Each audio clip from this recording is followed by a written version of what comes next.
And we'll start here with Melinda talking about the Escondido immigration rally. And this was something that I commented on, I think, earlier this year, where I was visiting my mom who lives in Escondido. I was driving home, and right at the intersection of Lincoln and the 78 freeway, and I think, is that Broadway? I think it is Broadway, right where the Toyota dealership was.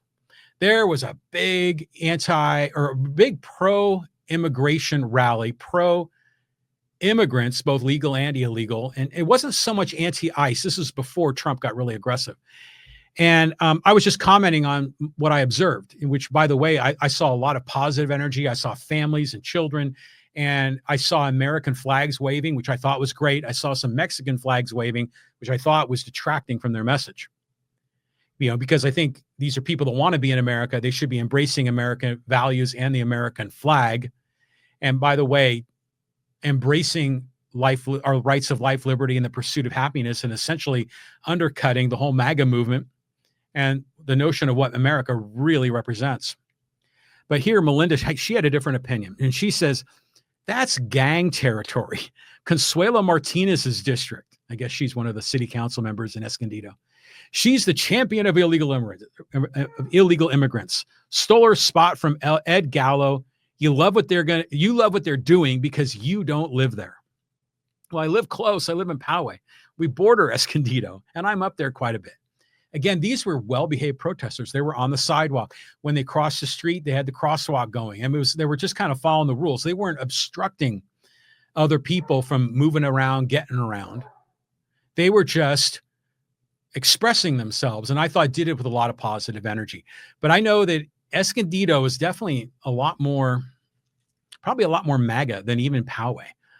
So there are going to be definitely people like Melinda that don't like those illegal immigrant rallies there in Escondido. Let's keep going. This is a good comment. This is about here in my hometown of Poway. We have recalls going on right now for 2 councilmen, and I think for our mayor. But one of those recalls, the most serious of all of them, is this recall of Tony Blain, who has allegedly violated, ethics standards. In many cases, may have violated the law. He's under investigation by the district attorney, and there's a large recall campaign against him. I'm not going to go all into the detail. We can get into that. If you go look up some of my other podcasts about Tony Blain and Poway, you can get all the detail. But it was interesting here because I had seen a sign, a campaign sign on Espola Road, where it was Tony Blain for Poway Mayor 2026. And I thought, man, that is ballsy. And I kind of broke down the sign, and I thought it was funny how Tony Blain was on offense rather than being on defense. Rather than trying to prevent the recall, he's out there campaigning to be mayor in the next election that's not going to take place for another year and like 8 months.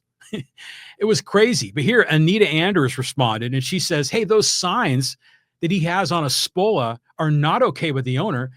Those owners actually signed the recall petition, LOL.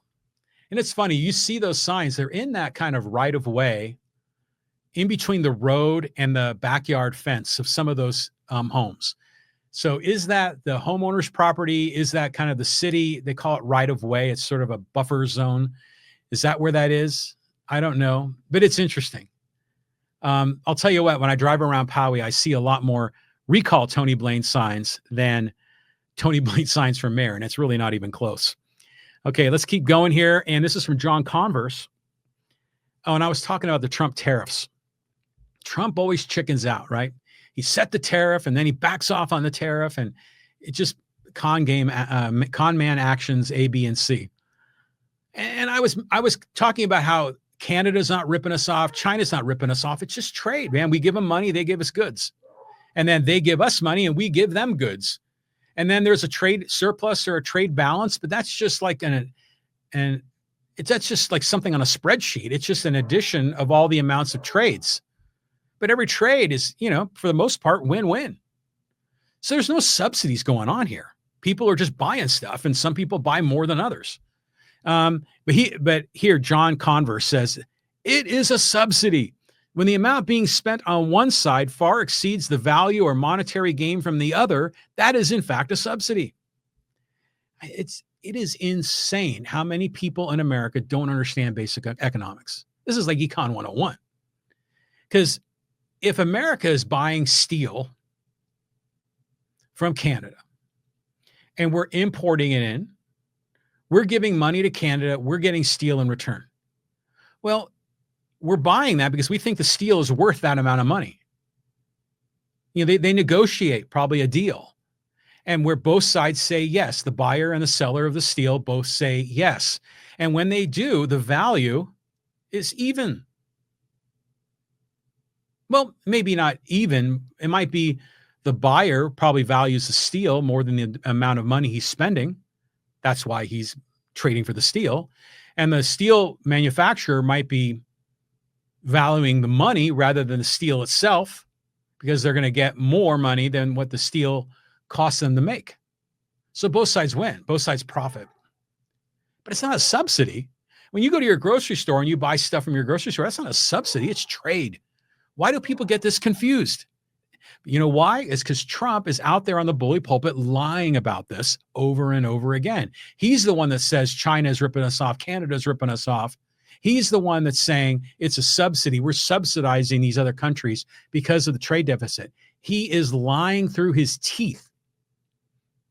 And yet it's largely unchallenged, except by some in the mainstream media, but it doesn't matter. MAGA will just believe it. They'll just believe whatever he says, and they're convinced that all these economists that know what about economics, they figure they're wrong. It's like people believing in the tooth fairy. It's insane. So again, here, John Converse, thanks for your response, but hey, man, read up a little bit on this and what trade really is all about. It's not a subsidy. It's trade. They swap cash for goods. They're both happy. Okay, here's the last comment in our community forum. And this is from our good friend, Mike Devine here in Poway, Mike Poway. And I was making a comment that, Trump, does he really care about illegal immigrants? I mean, really? Does he really care about this trade war with China? Or does he really see these as more like political opportunities to exploit a situation, to get leverage, to create scapegoats, to say, I'm good, they're evil, to try to create this divisiveness, this friction that he could parlay into greater political power? That, to me, that's what it's all about with him. Once I accepted Trump as a con man, everything kind of made sense. But Mike said to me, Mike challenged me, and he says, my saying he doesn't care assigns feeling to Trump without evidence. And whether he cares about, say, the Dodgers or something, it's not a criticism anyways. We all care about different things and we accept each other regardless. Yeah, we do. We all do care about different things. There, in the world, in our life, we all pursue our happiness in very different ways. We go out and live our life according to our values. Different things make different people care more or gain greater happiness. So yeah, we're going to care about things in different ways. But my point is that Trump only cares about these issues as a means to leverage his power base. So ultimately, he and his children can be executing all these business deals. That's my theory. And because that's his true aim, because he has no political philosophy. He has no principles, no standards. He'll say America first, but he'll do things that undermine American first. A lot of his policies are in conflict. A lot of them are contradictions. A lot of them make no sense. But it works based on how he's able to manipulate his base, and that's why he's in power. He's a con man. He's presenting shiny objects when he's talking about, deport them all or unconditional surrender to Iran. He's bloviating, creating all these shiny objects, these smoke and mirrors. And meanwhile, over here, his family has $2.9 billion in crypto wealth. Eric Trump's going around the world setting up these billion-dollar real estate deals in Vietnam and China and other parts of Europe. We've got the Trump meme coin. We've got the Trump phones, which I talked about in this podcast. We've got Trump Bibles that are being sold and his base being exploited. It's nuts. So really, what does Trump care about? He cares about himself.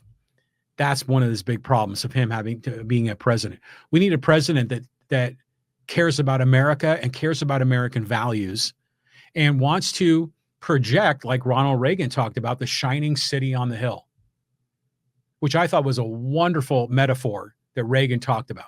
And you may agree or disagree on what that shining city on the hill should be made of and what those values are. But I do like the idea that America is projecting to the outside world what our values are, what makes us great, and why so many people want to come to America to be Americans.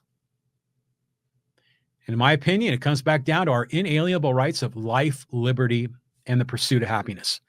Hey, man, we're doing this in under an hour, 58 minutes and 24 seconds.